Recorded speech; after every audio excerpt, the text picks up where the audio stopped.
இருக்காங்க. சும்மா எதையாவது வாய்க்கு வர்றத சொல்லாதீங்க.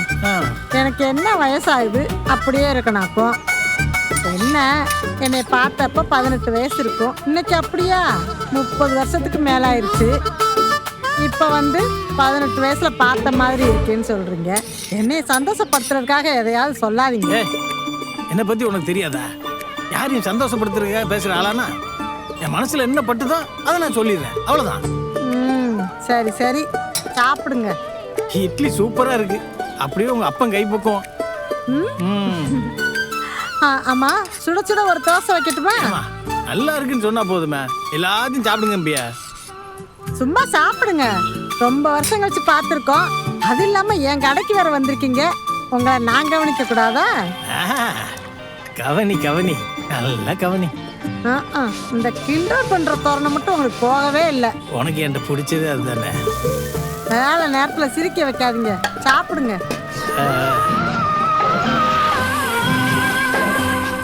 பக்கம் இல்லாமல் பார்த்து செல்லாமல் பித்தம் தெளிவதில்லை.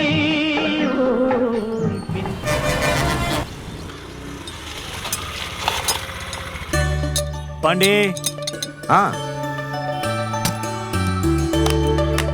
வாங்கண்ணே. நான் சொன்னலப்பா, இதான்ப்பா அந்த வண்டி. நல்ல கண்டிஷன்ல தான் இருக்கு. வண்டியை பார்க்குறியா? வாங்கி 4 வருஷம் தான் ஆச்சு. நல்ல ஹிட் மாடலு. உனக்கு தெரியாததா? நீ தானே மாசம் மாசம் சர்வீஸ் பண்ற. விலை எவ்வளோண்ணே சொல்றீங்க? 40,000 கொடுத்தா கொடுத்துடலாம்ப்பா. அண்ணா, இது 40,000க்குலாம் போகாதுண்ணே. என்ன பாண்டி, நல்ல வண்டிப்பா இது. யூசேஜே ரொம்ப கம்மி தான். நீ கேட்டியானு தான் உனக்கு கொடுக்கலான்னு வந்திருக்கேன். இல்லைன்னா வீட்டில் இருந்துட்டு போட விட்டுருப்பானே. மாடல்லாம் நல்ல மாடல் தான், ஆனால் பழசாயிடுச்சுல, அவ்வளோக்கெல்லாம் போகாதுண்ணே. 2000 3000 குறைச்சிக்கலாம்பா. அதுக்கு மேலனா கஷ்டம்பா. சரி, நான் முதல்ல வண்டி கண்டிஷன் செக் பண்ணிக்கிறேன், அதுக்கப்புறம் விலையை பற்றி பேசுவோம். சரியாண்ணா? சரிப்பா, அப்புறமா ஃபோன் பண்ணு. சரி, நான் வரேன்.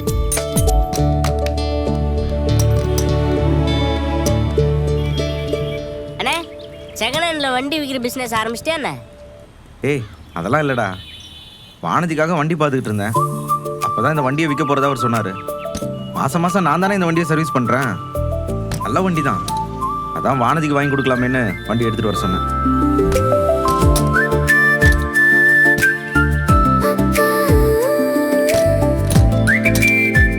பரவாயில்லண்ணே, லவ்வருக்காக இப்போவே வண்டி வாங்கி கொடுக்குற அளவு போயிட்டீங்களா?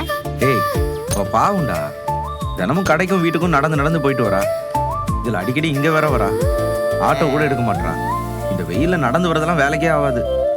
அன்னைக்கு அவளே வேற வாயை விட்டு வண்டி வேணும்னு கேட்டுட்டா. அதான் தெரிஞ்சவங்க கிட்ட சொல்லி வச்சேன். நல்ல வண்டியே கிடைச்சிருச்சுடா.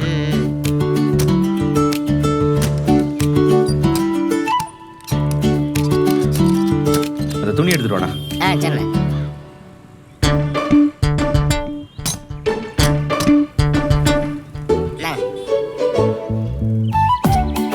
ஏய், இந்த வண்டியை பக்காவா ரெடி பண்ணி புதுசு மாதிரி மாத்தி அவளுக்கு கொடுக்கணும்டா.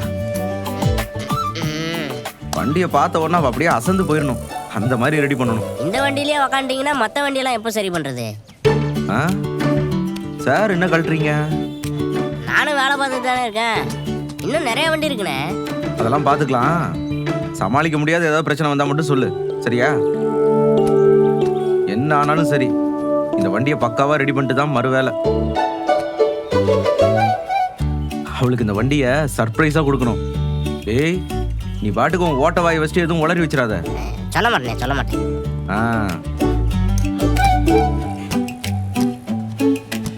ஏய், அந்த ஸ்க்ரூ டிரைவர் எடுத்துட்டு வாடா. நானும் இந்த வண்டிக்கே வேலை பார்த்தா மற்ற வண்டியெல்லாம் யாரும் வேலை பார்க்கறது? அட, கடமை உணர்ச்சி. ஸ்க்ரூ டிரைவரை கொடுத்துட்டு கூட மற்ற வேலையை பார்க்கலாம் போ.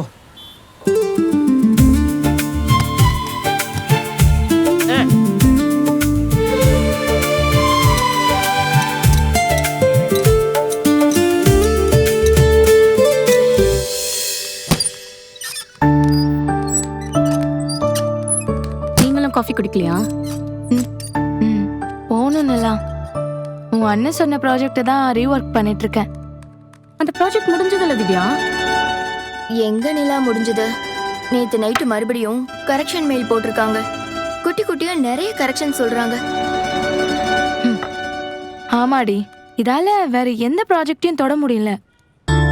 சரி, நீ எனக்கு ஷேர் பண்ணு, நான் பண்றேன்.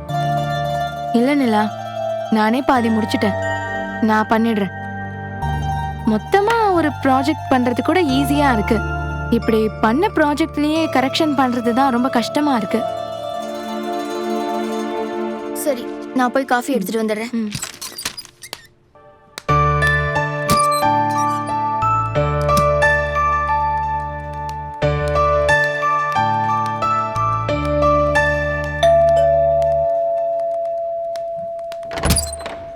ஹாய்.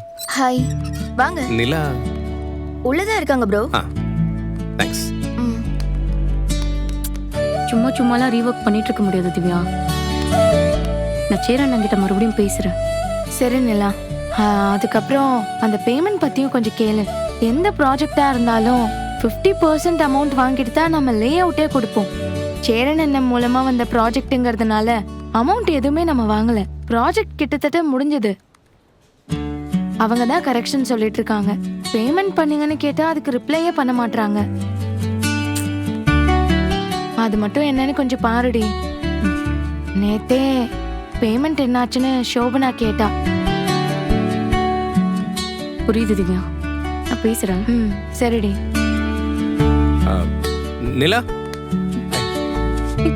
சோழன், நீங்க என்னங்க? சும்மாதான் உன்னை பார்த்துட்டு போலான்னு வந்தேன். ஓஹோ, வைஃபை பார்க்காம இருக்க முடியலையோ? ஆமாங்க, வேலையே ஓட மாட்டேங்குது. நிலா நினைப்பாவே இருக்கு.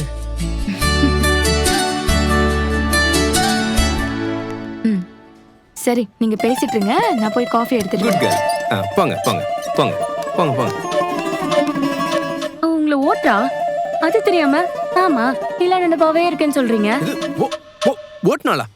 சோழன், சரி, ஓட்டுனா ஓட்டு போட்டும். உண்மைதானே சொன்னா? உங்களுக்கு வேற வேலை எதுவும் இல்லையா? இங்க வந்து உட்காந்துருக்கீங்க. வேலைலாம் இருக்குன்னு, ஆனா எனக்கு உன் ஞாபகம் வந்துச்சா, அதான் வந்துட்டேன்.